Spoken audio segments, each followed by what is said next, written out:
आज का हमारा 9th क्लास फिजिक्स का चैप्टर नंबर 3 हम करवाएंगे और उसका नाम है डायनामिक्स।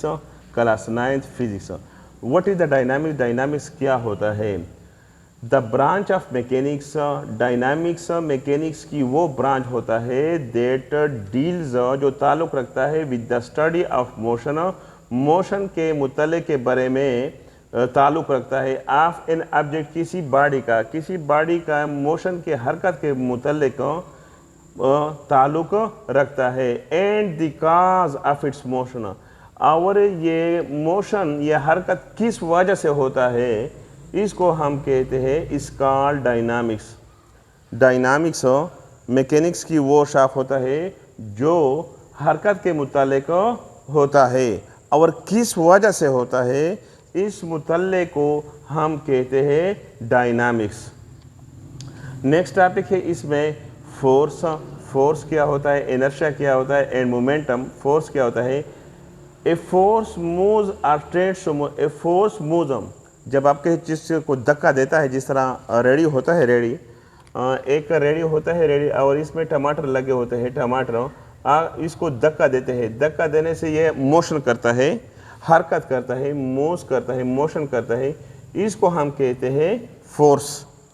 और ट्रेंड्स टू मूव, या हरकत करने की कोशिश करता है। स्टॉप्स और trends to stops the motion, या मोशन को स्टॉप करता है या स्टॉप करने की कोशिश करता है। किस तरह स्टॉप करता है? इस तरह मैं आपको एक मिसाल देता हूँ कि अगर एक फुटबॉल है, फुटबॉल, ये एक खिलाड़ी है, खिलाड़ी जो है, और ये फुटबॉल को इस तरह, ये फुटबॉल है, फुटबॉल को इस तरह किक मार देता है, तो इस तरह मोशन शुरू कर देता है, मोशन। और दूसरा बंदा होता है, इस तरह दूसरा बंदा होता है, ये फुटबॉल को अपने पाँव से रुकने की कोशिश करता है। तो ये पाँव जो है इस फुटबॉल पर कुव्वत लगाता है और इसको हम कहते हैं फोर्स। जब आप किसी रेडी को धक्का देते हैं या धक्का देने की कोशिश करता है, जब वो मोशन करता है, इसको हम फोर्स कहते हैं। और जब आप इस बॉल को रुकने की कोशिश करता है तो इसको भी हम फोर्स कहते हैं। The force can also change the direction of motion of a body. Force कुआ जो होता है कैन आल्सो चेंज, ये तब्दील कर लेता है, बदल देता है the direction of motion of a body. ये किसी बॉडी के डायरेक्शन को बदल देता है। किस तरह बदल देता है? एक खिलाड़ी है, बैट्समैन है, बैट्समैन, ये इस तरह बैट्समैन खड़ा होता है, तो बॉल इसी साइड पे आता है, इसी साइड पे, और ये बैट के ज़रिए से बॉल को फोर्स लगा देता है। फोर्स, पहले बॉल इस डायरेक्शन में जा रहा था, जब बैट से इसको किक मारेगा, बैट से लग जाएगा, तो बॉल का डायरेक्शन इधर हो जाता है, तो इसका डायरेक्शन भी चेंज होता है। इसको हम कहते हैं फोर्स। फोर्स में हमने 3 चीज़ पढ़े कि मोशन को मोशन करता है, दूसरी बात ये होता है मोशन को स्टॉप करता है, तीसरी बात ये होता है कि ये डायरेक्शन को चेंज करता है। इनर्शिया क्या होता है? Inertia of a body it's a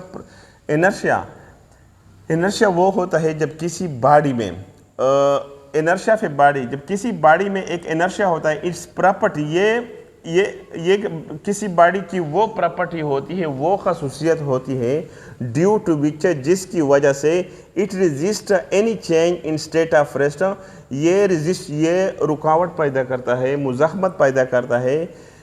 any change in state of rest, हालत सकून में मुज़ाहमत पेश करता है, और मोशन या हरकत में या मोशन में जो मुज़ाहमत पेश करता है, इसको हम कहते हैं इनर्शिया। मिसाल के तौर पर हम ये एक हल्का सा गाड़ी है, जिस तरह साइकिल है, और दूसरा बड़ी गाड़ी है, ट्रक है, तो ट्रक का जो साइज़ है वो बहुत बड़ा है, वज़न भी बहुत भारी है, और साइकिल का वज़न बहुत कम है। अगर हम धक्का देते हैं साइकिल को, तो हम इसको आसानी से हरकत में, मोशन में लाते हैं, और ट्रक को हम आसानी से हरकत में नहीं लाते हैं। क्यों? क्योंकि ट्रक का इनर्शिया बहुत ज़्यादा है और साइकिल का इनर्शिया बहुत कम है। तो जिसका इनर्शिया ज़्यादा होता है, तो इसमें हरकत लाना बहुत बड़ी मुश्किल होता है। तो इस तरह ट्रक जो होता है, इनर्शिया का मतलब होता है कि अगर आप किसी बॉडी को या साइकिल को अगर आप फोर्स लगाएंगे, धक्का देंगे, तो वो भी आप पर फोर्स कुव्वत लगाएंगे, मुखालिफ सीमत पे कुव्वत लगाएं। जो मुखालिफ सीमत होता है, रुकावट होता है, इसको हम इनर्शिया कहते हैं। मिसाल के तौर पर ये गाड़ी जब जा रही है तो वो इनर्शिया की वजह से जा रही है। अगर आप इसको रुकेंगे तब भी वो भी इनर्शिया की वजह से होता है। मोमेंटम क्या होता है? मोमेंटम बच्चों आप देखो ना, मोमेंटम इसको हम कहते हैं ये मास। ये पेन जो होता है ये मास, ये मास रखता है। किसी जिस्म में मादे की मिकदार को मास कहते हैं। ये जो आपको नज़र आता है इसको हम मास कहते हैं। इस पेन को अगर हम हरकत देते हैं तो इसको हम वेलोसिटी कहते हैं। ये इस तरह जब मोशन करता है तो ये इसकी वेलोसिटी होता है। जिस बॉडी का मास होता है और वेलोसिटी होता है इसको हम कहते हैं मोमेंटम। इस तरह ये जो होता है ये मास रखता है, वजूद रखता है, ये आपको नज़र आता है। इसको मैं इस तरह लाऊंगा, ये वेलोसिटी, इसको वेलोसिटी कहते हैं। जैसे जब भी कोई बॉडी मोशन में करता है, मास इसका वे होता है और इसके वेलोसिटी होता है, तो इसको हम कहते हैं मोमेंटम। मोमेंटम इस तरह ये जैसे जब मैं जा रहा हूँ तो मेरा वजूद भी है और मेरा वेलोसिटी भी होता है, तो मेरा मोमेंटम होता है। जिसका मास होता है और वेलोसिटी होता है इसको हम कहते हैं मोमेंटम। तो इसका डिफिनीशन हम लिखते हैं the product of mass, the product of mass and velocity, the product of mass and velocity is called मास और वेलोसिटी को जब ज़रब करेंगे इसको हम कहते हैं momentum. Mass, the product of mass and velocity is called, इसको हम कहते हैं मोमेंटम। इसको हम क्या कहते हैं? मोमेंटम। मोमेंटम जो होता है इसको हम पी से ज़ाहिर करते हैं। It is denoted by P. इसको हम पी से ज़ाहिर करते हैं। तो मोमेंटम का फार्मूला है P is equal to M V. Momentum का फार्मूला है, मास को वेलोसिटी से ज़रब करेंगे, इसको हम कहते हैं मोमेंटम। मोमेंटम को हम P से ज़ाहिर करते हैं और ये हमारे पास है vector quantity. It is a vector quantity वो क्वांटिटी होती है जिसका डायरेक्शन भी मालूम होता है और मैग्नीट्यूड भी मालूम होता है। It is a vector quantity, it is vector quantity, ये एक वेक्टर क्वांटिटी है। अब हम क्या लिखते हैं? यूनिट। यूनिट क्या होता है मोमेंटम का? अब हम आपको यूनिट लिखते हैं।